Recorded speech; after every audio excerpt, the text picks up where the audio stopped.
मात पिता के ही चरणों में चारों धाम है, आजा आजा यही मुक्ति का धाम है।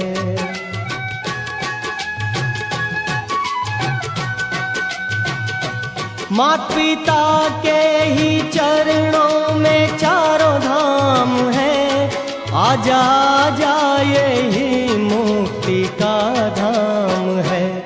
पिता माता की सेवा ही नहीं, फिर तीर्थों में जाने से क्या फायदा।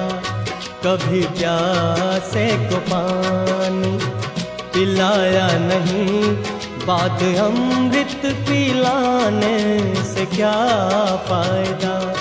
कभी गिरते हुए को उठाया नहीं, बाद